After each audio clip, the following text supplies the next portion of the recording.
What up, guys? Welcome to the Son of Wanda. Disney Plus's newest Star Wars show, Ahsoka, has officially dropped all its episodes, so I figured it'd be a great time to rank all the Star Wars live-action seasons of television. So let's conversationalize. Alright, guys, so the reason I'm doing seasons and not just the shows themselves is because each show only has one season, save for The Mandalorian.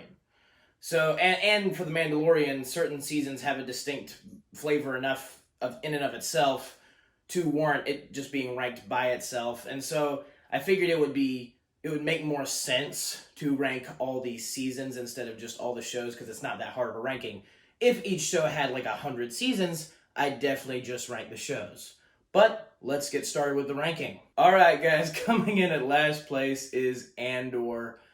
Now this might come as a surprise to you guys if you're new to the channel, because everyone else on planet Earth, I feel like, loves this show. They think it has great writing, they think it has great directing, they think it tells an interesting story inside the Star Wars universe while fitting in the Star Wars universe nicely, all those different kind of things. But if you have seen any of my previous Star Wars videos on my channel, you probably have guessed, I'll have mentioned it at some point, that I absolutely despise this series. Not just dislike, but despise this series. And again, most of the people love it. But for me, when I look at this series, I see a show that's in the Star Wars universe, supposedly, that has no respect for what Star Wars actually is. It's not Star Wars whatsoever. It doesn't even remotely feel like it. It feels like Blade Runner or some kind of sci-fi project, but set in the world of Star Wars that just happens to have stormtroopers in it. And because of that, it just feels completely disjointed, and also, not to mention, like, it could have a different vibe to it, but also, it's not only different in, like, the vibe and tone of the show in general, it's different in the type of story it's trying to tell, because the type of story it's trying to tell is another one of those stories where it's like, oh, every character's in the middle, and it's all a bunch of gray areas, and we don't really know what's going, like, we don't really know who the real good guys are, because even the good guys are kind of like bad guys and all that. Star Wars was never meant for that. Star Wars was meant for very clear good guys and very clear bad guys. Sure, you have some characters who are a little topsy-turvy, like they could go one way or the other, but in general, Star Wars is supposed to be good guy versus bad guy. But Andor just decides to, like, you know, basically tell this depressing Star Wars story about how none of the good guys are really good guys, and everybody's just kind of out for themselves, and that's not really compelling. That's just watching a bunch of not-so-great people do not-so-great things. And I get that, you know, everybody thinks it's complex and all of that, but I don't even think the story arcs pay off. I think that, like, they set up some interesting ideas, but none of them really, like, go anywhere. Like, each character seems to just be kind of cut off at the point where they could have an actual compelling arc, but they're just kind of cut short. And all the things that you're apparently supposed to care about seem not even worth caring about in the end. I do love the prison arc in this show because of Andy Serkis. That's the one thing I love in this show, the prison arc. But even that's not really Star Wars. It's just a good story inside of this depressing, not Star Wars show that I very much dislike in Andor, unfortunately. Alright, unfortunately, coming up next at number 6 is Mandalorian Season 3. And if you had told me 2 years ago that I would be ranking the 3rd season of The Mandalorian as the next to last place on my Disney Plus Star Wars show ranking, live action show, I would have said you were nuts. But unfortunately, this is just one of the most disjointed, messy compilation, I don't even know what you want to call it, of a bunch of different stories that add almost nothing. There's a few good things in here, but almost nothing important to the actual story of The Mandalorian. I reviewed the whole season this year, each episode. And there was, if you go back and watch my finale review, I said I really enjoyed the finale. Upon further consideration, I will admit, even though the last 2 episodes I thought had some good stuff in them and some stuff I really loved and enjoyed, as a season of television and as a Star Wars season, not only did this season completely not capitalize on the phenomenal setup at the end of Mandalorian Season 2, it tears down the things that could have been insanely interesting. Now, I will probably be getting into spoilers for this season as well as for the other Star Wars shows, but I have to in order to talk about specifically what was just what went completely wrong. The Darksaber. I said in my finale review that I thought it was interesting that it got destroyed, but it gets destroyed, again, upon further consideration, it gets destroyed in such a kind of mundane, like, oh, it's a weapon and it's gone now way, as if it hasn't been a part of the Star Wars universe forever now and been a, like, staple in Mandalorian culture and just kind of cast aside. And that's the kind of stuff that really annoys me about this season. So there's just a bunch of different stuff that I felt like did not hit the potential that it should have. Also, it's just a completely disjointed story where you feel like you're just getting a random story every episode, and so much of it is just filler. You have the 3rd episode being the story about the Doctor from the first 2 seasons hanging out on Coruscant, and that ends up pretty much going absolutely nowhere and being completely pointless in terms of just the season itself. And then you have a side quest that involves Jack Black and Lizzo cameoing as characters, which has been ragged like insanely by the fandom. And just so that whole episode feels off, and it feels weird, and it feels out of place for the kind of this kind of show. And it's so disappointing considering the absolute goal that you had before this with Mando Season 1 and Mando Season 2. So definitely not my favorite Star Wars thing. Coming up next, number 5, Obi-Wan Kenobi. Ugh, that one hurts. And some of you might be thinking, no way. Obi-Wan Kenobi is below some of these other shows. There's a specific one that is below that you probably are like, what? Obi-Wan Kenobi is a show that I was very mixed on as a year since its debut has passed. There's a lot of things that I loved.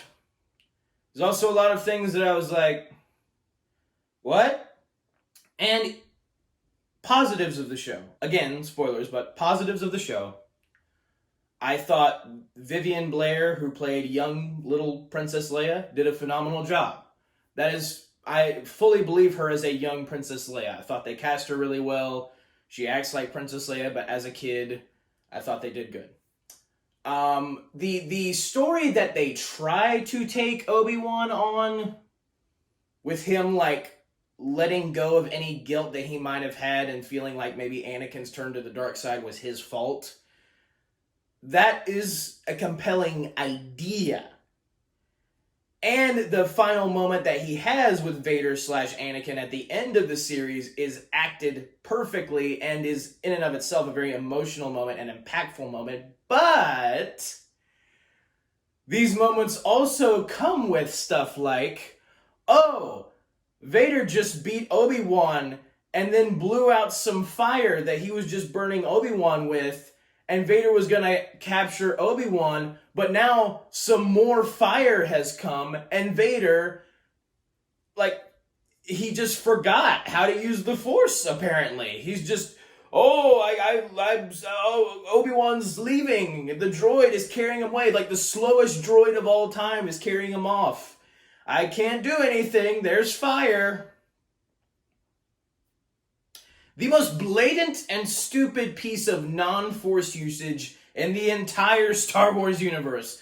Probably even above anything stupid the sequels did in terms of just that. Like, somebody not using the Force when they 110% should have. And then it's just so, that moment especially, just so blatant and obvious, and like you can tell that every fan on the planet who was watching that episode was like, what? He's right there. And, you could be like, well, you're overreacting, son of one. No, I mean, that's just one moment in the show. No, it's not just one moment in the show. There are several other moments where you're kind of like, huh? Like, other people have made fun of, like, there's a moment where Obi-Wan's trying to get through a gate and he could just walk around, but he spends time trying to deactivate the controls and, like, worrying about it. And it's like, just walk around. It's stuff like that that just feels lazy. It just feels like you didn't think a few steps, like a 1 inch ahead of this to, like, figure it out. And that's not the kind of storytelling you want, because when subtle things like that aren't done correctly, simple things like that, that shows that the people who made this clearly didn't put a ton of thought into making it, especially in an era where Disney Plus continues to just milk franchises and produce content for the sake of producing content. Stuff like that in Obi-Wan just makes the show feel worse. And also, they basically Last Jedi'd Obi-Wan by making him depressed and cutting off his connection to the Force, which I don't know why Disney just keeps doing that with their characters, like their main characters, making them depressed and sad, and removing the power that they had before in some way, making them lose all their skills because they're sad. It's pointless, and especially for Obi-Wan, he should be keeping up his training in order to protect Luke, and yet he hasn't been. And then you have Reva, who, the idea of an Inquisitor becoming an Inquisitor for the sole purpose of, like, playing the long game so they can end up killing Vader for what Vader did at the Jedi Temple and killing all the younglings, that's a great idea, but it just plays out so not... It just plays out nonsensically. I don't know if that's a word. But Reva, again, she just tries to strike Vader after planning for all that time. And Vader, of course, stops her. And of course, you have the moments where Reva and, like, the Grand Inquisitor, they both get stabbed. This happens, spoilers for Ahsoka, but this happens in Ahsoka as well. And it's just stuff like that that is just very frustrating. And they focus on Reva and Leia too much when this really should be Obi-Wan and Vader's story. So I wanted to love this series, but upon further consideration, it is not great. Number 4, Book of Boba Fett. Now, this is like probably the most, I don't know what the term is, the most disliked Star Wars Disney Plus show, maybe. Obi-Wan might be disliked more. I don't know. I think Book of Boba Fett takes the cake. A lot of people don't like this series. And I understand why. This was kind of the first time that Jon Favreau and Dave Filoni made something where the fans were like, I don't know if that one worked so well. And just like Obi-Wan, as I was watching the series, I was enjoying it for all the good parts that it did have. But again, upon further consideration, it's kind of like, well, maybe, a little bit unbalanced here.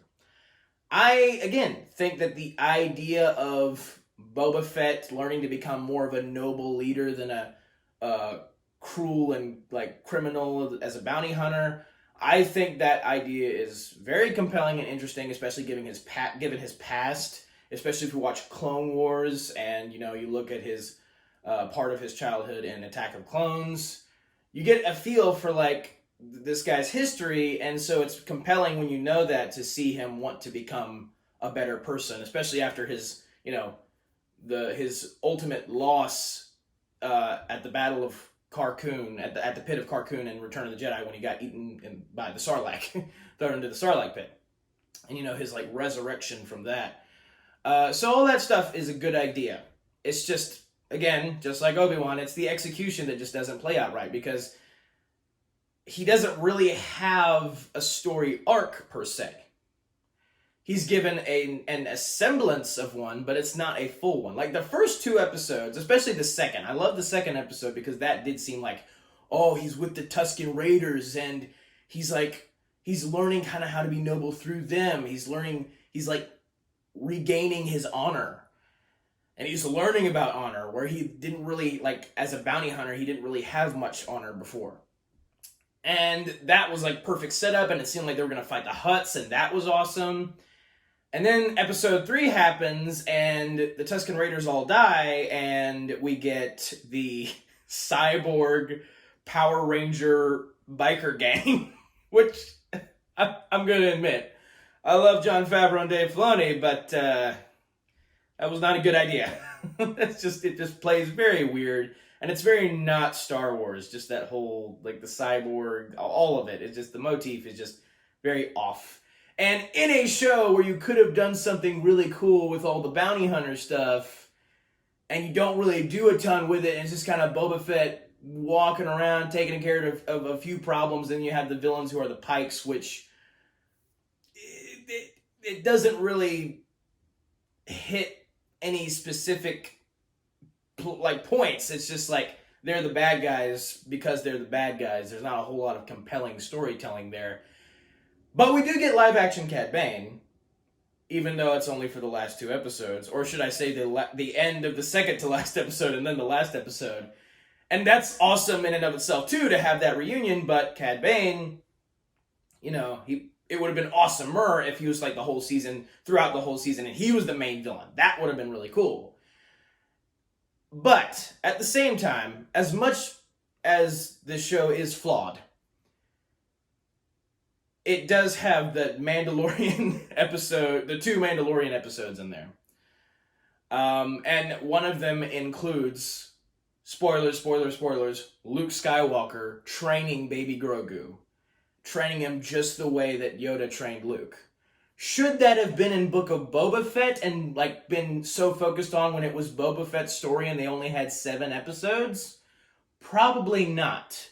But it doesn't make it any less awesome though. Like that is insanely cool that they've decided to expand, like give Luke a moment where he was a true teacher the way he always should have been, unlike he was portrayed in The Last Jedi. That is awesome. And then, of course, the Mandalorian stuff in here is also flipping cool. Him getting a new ship, him learning more about the Darksaber and stuff. All of that is great, but it should have been in Mandalorian and not in Book of Boba Fett. So, you know, I'm mixed on the series, but I think there are great stuff. There is great stuff, but I also think that there's some not great stuff considering it's supposed to be Boba Fett's story, and it's not really. Coming in 3rd place, top 3, Mandalorian Season 1. So this is the season that started it all. This is the first live-action Disney Plus Star Wars show. And when it first came on the scene, me and my family absolutely ate it up. Just like so many other families across the world. We loved this show. It was so good. Me and my dad always used to say, my dad always used to say that it, like Jon Favreau and Dave Filoni made the perfect 80s TV show. And it really is true. Like if you look at like how episodic the first season is and the kind of like small scale stories where Mando's just kind of going to different places and helping out with different situations, it feels very like A-Team and Knight Rider and all that kind of stuff. So because Star Wars was made at the tail end of the 70s, or not tail end, but 1977, it fits in Star Wars for it having that kind of 80s TV show vibe. And the reason it's 3rd place, like I have no overt problems with this season whatsoever. It's just in 3rd place because I think the 2 seasons above this have more stuff that I enjoy. But this season, again, I absolutely love the Western feel that they gave it. Mandalorian is kind of, again, my dad used to say, like, Mandalorian is kind of Star Wars Batman in a way, especially in this first season. And I love the father-son story that they give the Mandalorian. It's just the coolest idea ever, especially when you have the history of, like, the Mandalorians and the Jedi having that constant rivalry with each other. And yet here, a Mandalorian finds basically a baby Jedi and has this desire to take care of him. Just because deep down he's a good dude, even if he's a bounty hunter.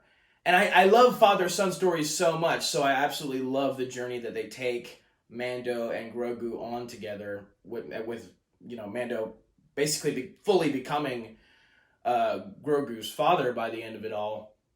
And so, yeah, I love this series. I love the action sequences they give Mandalorian are so good. It's just a classic hero's journey, hero's tale even if the hero's a little shady, and that's always awesome when you do it right. And Jon Favreau and Dave Filoni definitely did it right with this first season. All right, coming in at second place, Mandalorian Season 2. Now, the season that comes above this, which I'm sure most of you will have surmised if you've watched up to this point, I'm more so ranking these shows on how much, I enjoy them more, rather than what I think is actually the best. If I was actually ranking, what is the best season of the Disney Plus Star Wars shows, it would probably be Mando Season 2.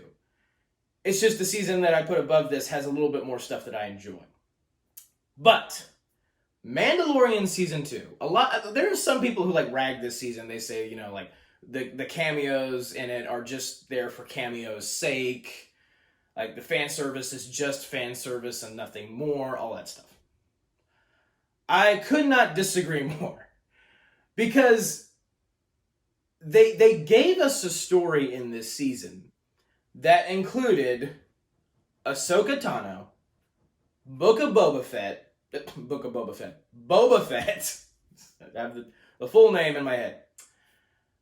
Bo-Katan Kryze, and of course, at the end of it all, Luke freaking Skywalker, and made it make sense. It makes sense that throughout the Mandalorian's journey to find Grogu, a Jedi to train Grogu and to take care of Grogu from then on, it makes sense that Mando's throughout this journey, he would find the characters that he does. I mean, if he's looking for a Jedi, he's going to come across characters who have been, teamed up with Jedi in the past, characters that we know that have been in the saga before, in some cases many times.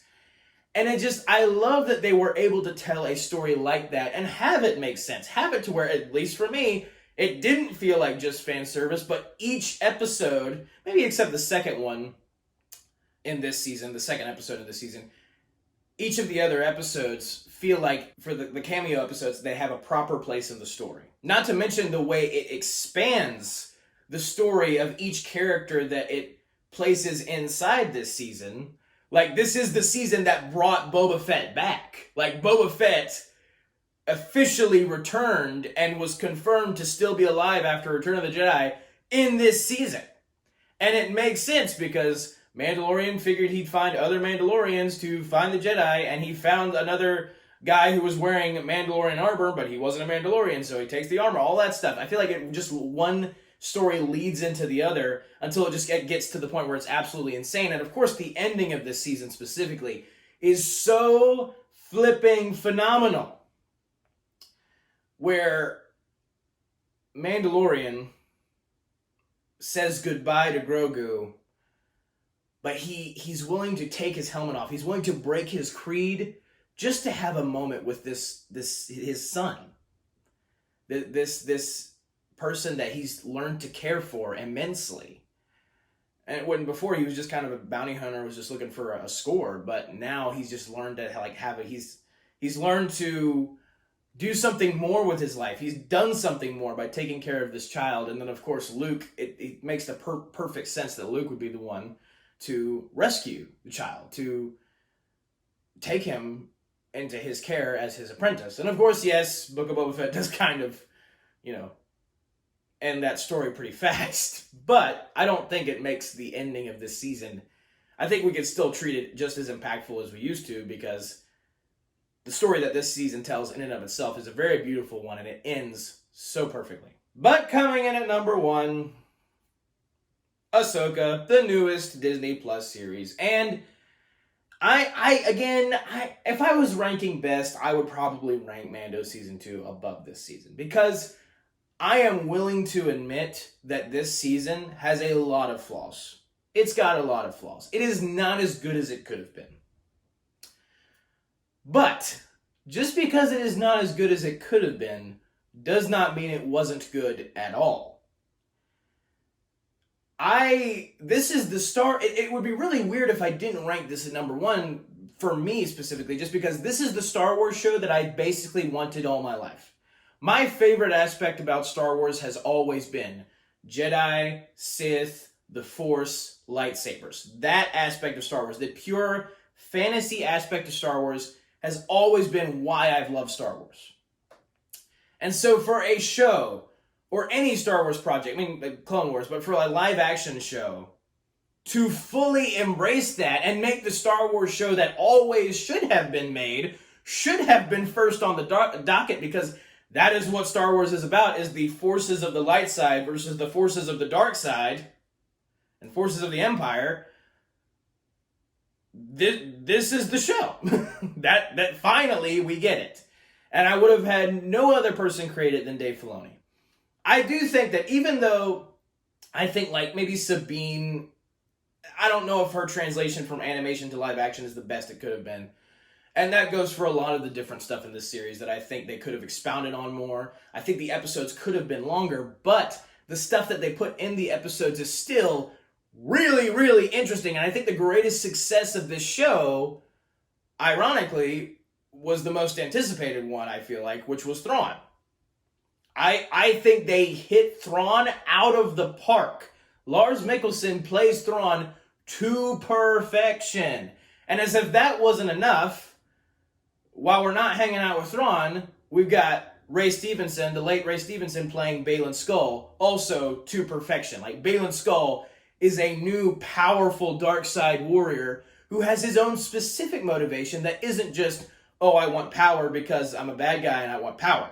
There's more to it than that. And you learn a lot more about what he wants by the end of this, in the finale, because of one little scene. Now, there are a lot of people who didn't like the finale. They didn't feel like it was a satisfying conclusion to the season. I felt like it was. I was satisfied with the finale because, spoilers for the finale, but in the last 10 minutes, you get Dathomir is where Thrawn and the Great Mothers, the Night Sisters, were headed. You get Ezra and Hera's reunion, which has been long awaited since the end of Rebels.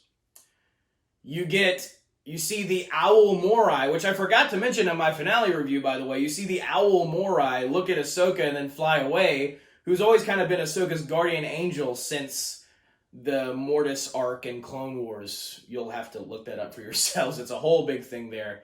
It takes place in Season 3. But, and then we get the confirmation of Baylan Skoll wanting to find something to do with the Mortis gods, the father, the son, and the daughter, in the finale as well. So, and we get Force Ghost Anakin on top of that. And that's the main thing. That's the thing that I love so much about the series, is that when you get to the end, you kind of realize that everything that happened before that was meant to make Ahsoka get past and move on all of her past trauma, having to leave the Jedi Order, realizing that Anakin was Darth Vader, losing a lot of her friends and allies during the Clone Wars and the Imperial era and all that stuff. She's let go of all her baggage because Anakin allowed her to when Ahsoka was very close to death. I think, even though I still think that the Episode 5, while it had some, like, the insane moments of the World Between Worlds stuff, I do think that Episode 5 was a bit uneven. I think it is paid off greatly by the end of the season, because you have all these moments where Ahsoka finally comes to terms with the fact that Anakin was a good master and that he taught her well and that he always stuck by her, and she embraces that. And she uses that as a lesson for her in order to train Sabine in the way that she needs to. And I think also I love so much that they were able to bring Ezra into live action and not make him a depressed former Jedi who's broken off his connection with the Force and all that.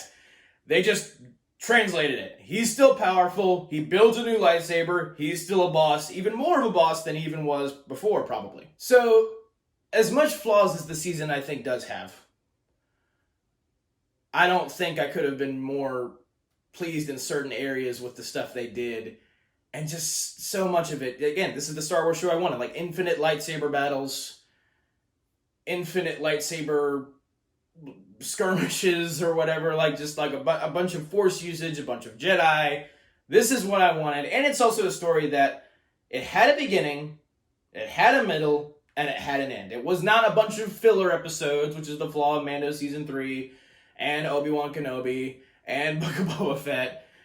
No filler episodes in this show. At least I didn't feel like. I feel like every episode had its own flavor to it that was that moved the story forward in some way and still included the characters that you wanted it to include and was part of the main story. I am so glad that they actually knew where they were going, or at least they seemed to, from the beginning of this series to the end. They had a clear viewpoint and they headed toward it and they did it. So that is why I love this series. That is why it is my favorite Disney Plus Star Wars show to me. Live action Disney Plus Star Wars show. That is why it's number one.